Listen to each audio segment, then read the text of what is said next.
Merci mes amis, soyez-en certains. Je mesure aujourd'hui la responsabilité qui est la mienne. Je mesure l'importance de la mission qui m'a été confiée par notre présidente et par notre mouvement. Cette mission, vous l'avez vu, nous avons une formidable équipe pour la mener. Avec nos parcours, avec nos histoires, avec nos horizons, y compris géographiques différents. C'est, je crois, véritablement toute la France qui est représentée parmi ces 12 candidats et qui le sera au sein de cette liste de rassemblement.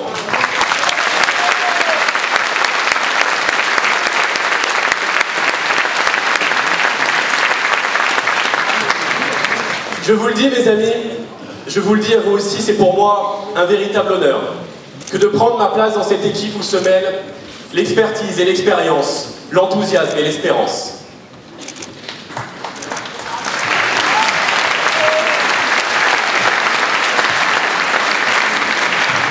Si nous nous sommes réunis, si nous nous sommes rassemblés, c'est pour mener ce combat ensemble.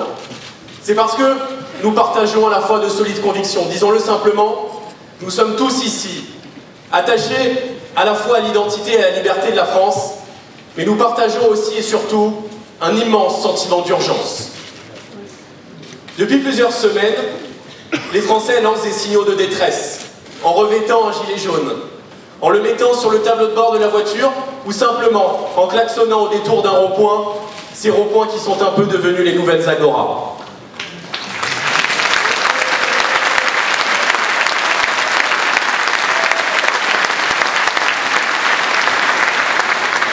Cette éruption du peuple dans le débat public fait peur à certains, et bien pas à nous. Ils étaient si bien, si contents entre eux.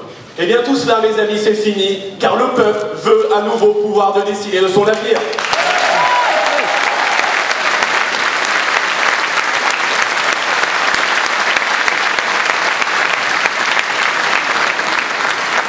Et comment ne pas le comprendre au vu de la situation de notre pays?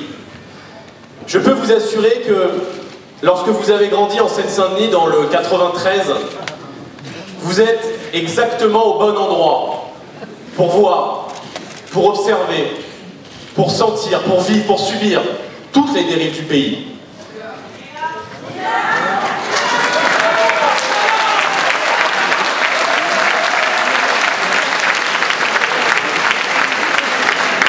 La délinquance, bien sûr, que j'ai vue au pied de mon immeuble et parfois jusque dans ma cage d'escalier. Les cris des guetteurs qui rythment la journée comme les cloches des églises rythmaient les journées auparavant. Les ravages de l'immigration de masse et les connexions troubles d'élus locaux qui font parfois semblant de confondre le culturel et le cultuel, encourageant ainsi un communautarisme qui est parfois devenu dans un certain nombre de territoires un réel séparatisme. L'inefficacité totale des millions d'euros d'argent public qui sont déversés en pure perte dans des opérations de rénovation urbaine qui sont aussitôt dégradées, ou encore des subventions clientélistes qui n'ont qu'un seul but, tenter d'acheter la paix sociale, si ce n'est d'acheter des voix aux élections.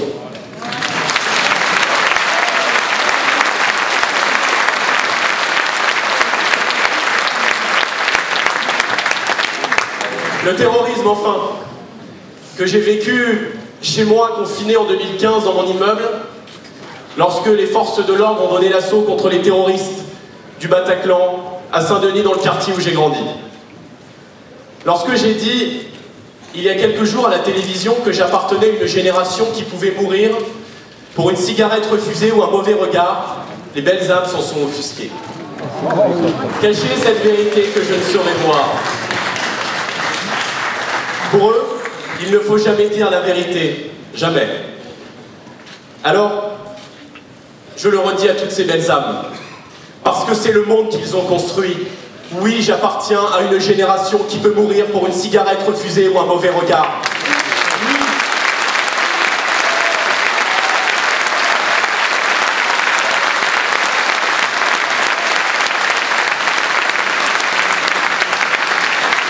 J'appartiens à une génération qui peut mourir sur un trottoir, dans un RER, dans une salle de concert ou sur les terrasses d'un café. Oui, j'appartiens à cette génération, mes amis.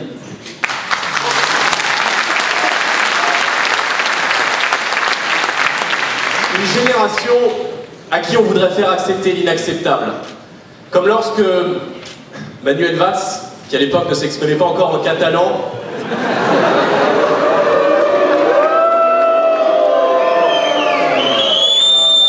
était venu expliquer à des lycéens que les jeunes Français doivent s'habituer à vivre durablement avec la menace d'attentat. Voilà ce qu'est pour eux la fameuse résilience de la résignation.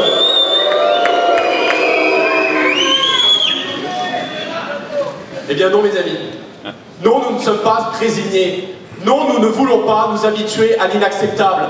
Parce que je pense, parce que nous pensons que le seul horizon de la jeunesse française ne peut pas être cette société de la violence, du chômage de masse, de la misère des petits salaires ou de l'exil une fois le diplôme obtenu. Vous savez ce qu'ils appellent la fameuse mobilité.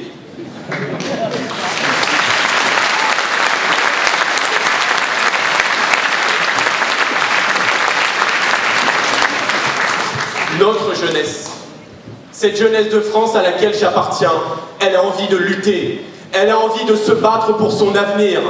Cette jeunesse de France à laquelle j'appartiens, elle a des rêves plein la tête et la vie devant elle. Et ces rêves, elle les voit en bleu, blanc, rouge et elle veut les réaliser ici.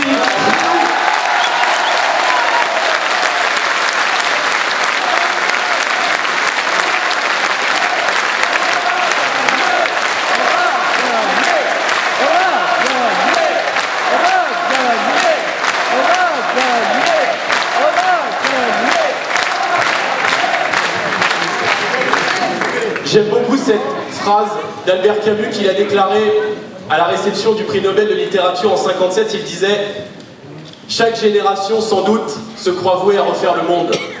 La mienne, c'est pourtant qu'elle ne le refera pas, mais sa tâche est peut-être plus grande. Elle consiste à empêcher que le monde se défasse. »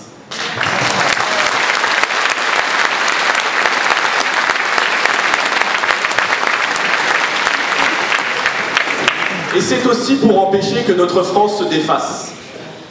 Parce que j'ai très tôt ressenti le besoin d'agir, de faire quelque chose, que je me suis engagé à 16 ans aux côtés de Marine.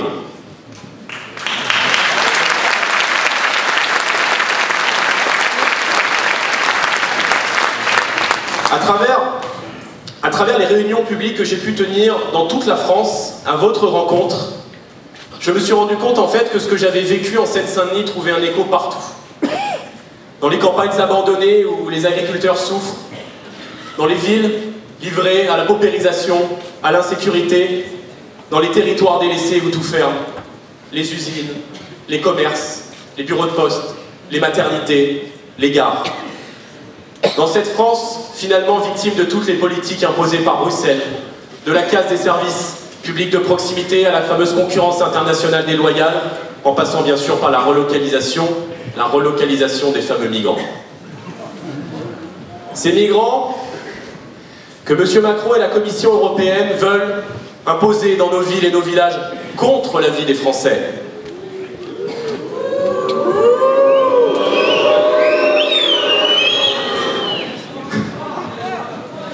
Mais à nous, mes amis, contrairement à la Commission européenne, nous pensons que c'est chez eux, dans leur pays d'origine, que ces migrants doivent être relocalisés.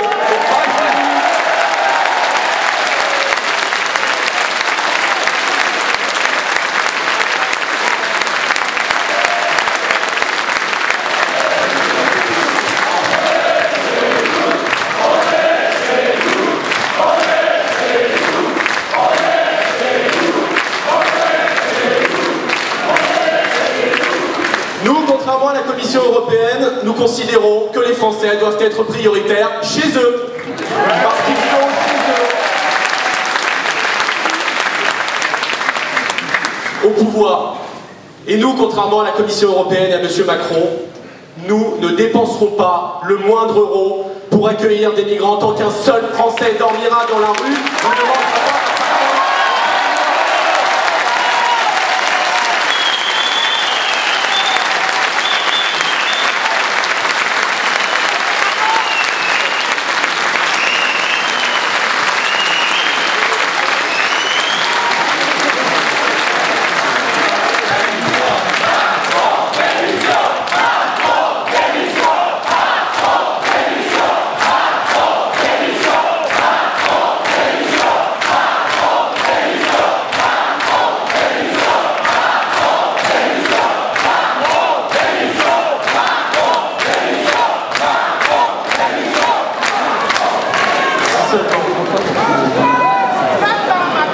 Ce que je vous décris, mes amis, ce que nous vivons, je me refuse à ce que nous l'acceptions comme une fatalité. C'est la conséquence directe de choix politiques. Et d'autres choix sont possibles avec d'autres conséquences. Les exemples, tout près d'ici, en Italie, gouverne Matteo Salvini et nos alliés de la Lega.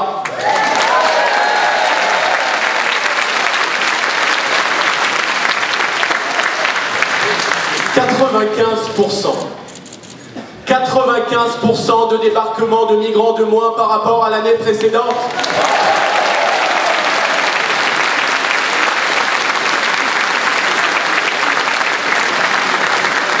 En Autriche, où gouvernent nos alliés du FPO, 60 imams radicaux ont été expulsés cet été.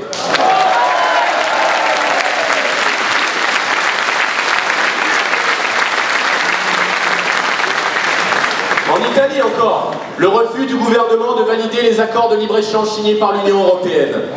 Oui, mes amis, une autre politique. Une politique courageuse et possible pour protéger nos frontières, pour protéger nos entreprises, pour protéger nos emplois, pour protéger notre agriculture, pour déclarer la paix fiscale et défendre les plus faibles. C'est possible.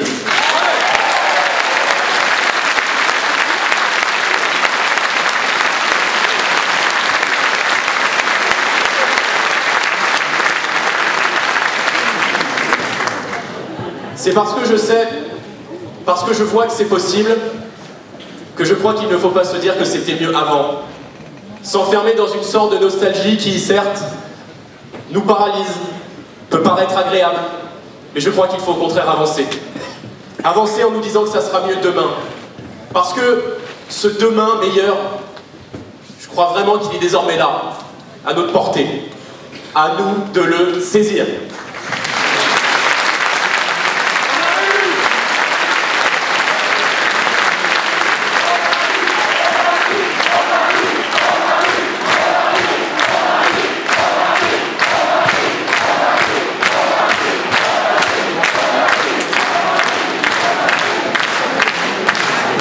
L'Europe des nations, mes amis, ce n'est plus un slogan ou un vœu.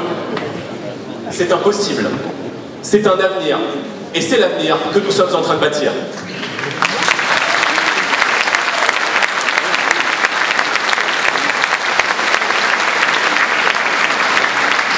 Depuis un an, j'ai rencontré nos alliés ou futurs alliés de toute l'Europe. Italiens, Espagnols, Autrichiens, Belges.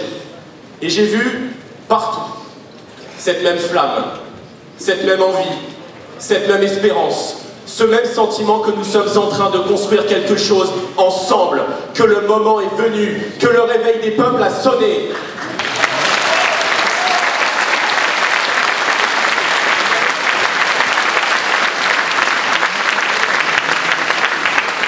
Je disais tout à l'heure qu'en Italie ou en Autriche, ce sont nos alliés qui gouvernent, nos amis. Mais en réalité, ce ne sont pas Salvini ou Strache qui gouvernent, ce sont les peuples.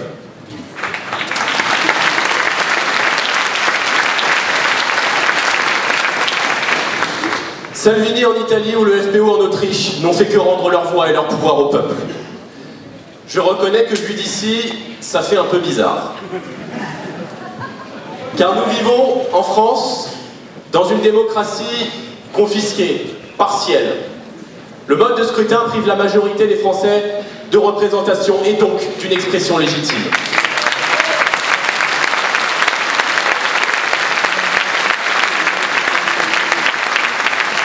Une injustice évidente qui n'est même pas compensée par la démocratie directe. La dernière fois que les Français ont été consultés par référendum, rendez-vous compte, c'était il y a 13 ans, j'avais 10 ans à l'époque. Pourtant, la question démocratique est juste centrale. Qui décide? Le peuple ou Macron et sa petite bande? Qui fait la loi? Le peuple ou la Commission européenne? Le pouvoir au peuple, mes amis, dans une démocratie, ça devrait sonner comme une évidence. Pourtant, tous les Français ressentent bien que depuis des années, ils ne sont plus totalement maîtres de leur destin. Ils ont le sentiment légitime que, trop souvent, les choix politiques se font sans eux, et parfois même contre eux.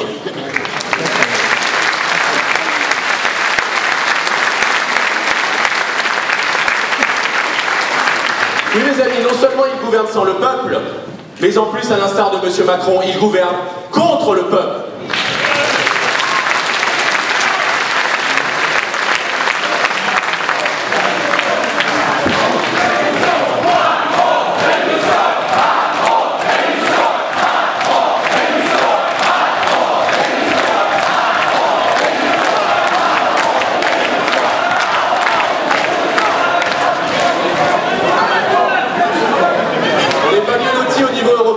Ce sont des technocrates non élus qui vous imposent leurs décisions en matière économique, en matière sociale, migratoire, sécuritaire, alimentaire, environnementale. C'est la Commission européenne qui fait sa loi, eux ils décident et vous subissez.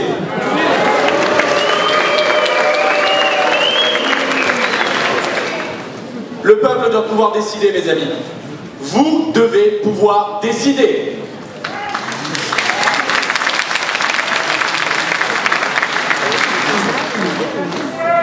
Je crois que le moment est venu, mes amis, d'en finir avec l'arrogance de ceux qui prétendent savoir mieux que vous ce qui est bon pour votre avenir.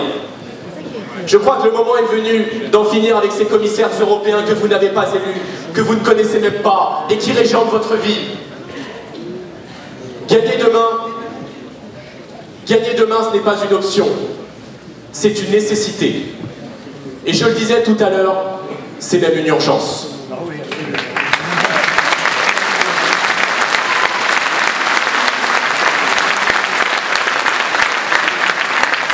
Alors je vous le dis, mes amis, nous allons l'emporter. En France, en arrivant en tête le 26 mai prochain, en Europe, avec nos alliés actuels et futurs, en imposant le retour des peuples et en imposant le retour des nations en Europe.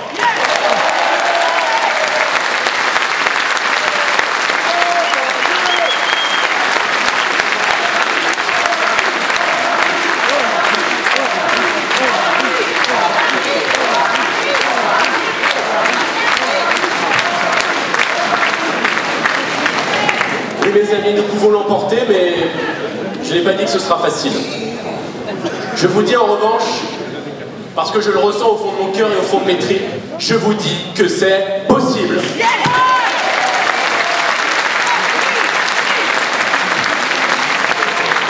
Alors mes amis, cela signifie que ça ne dépend plus que de vous, de moi, un peu de nous tous, en fait, et on va le faire ensemble. Et je veux qu'on soit ensemble la voix du réveil des peuples dans cette élection. Je veux qu'on soit ensemble le phare vers lequel les Français se tournent pour puiser la force de croire en l'avenir.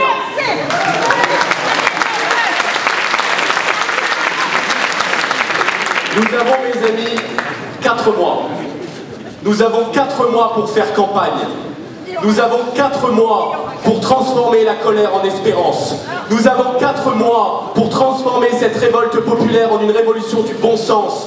Nous avons 4 mois pour convaincre. Parce que le soir du dimanche 26 mai, je veux que Castaner ait les larmes aux yeux.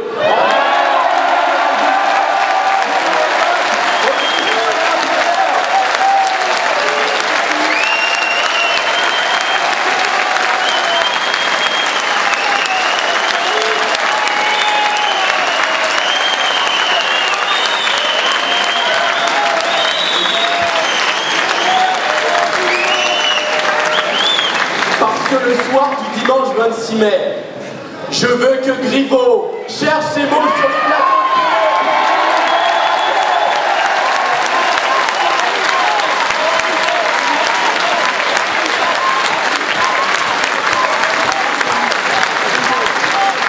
Parce que le soir du dimanche 26 mai, mes amis, je veux que Macron, mais aussi que Juncker, que Merkel comprennent que c'est fini, que le peuple...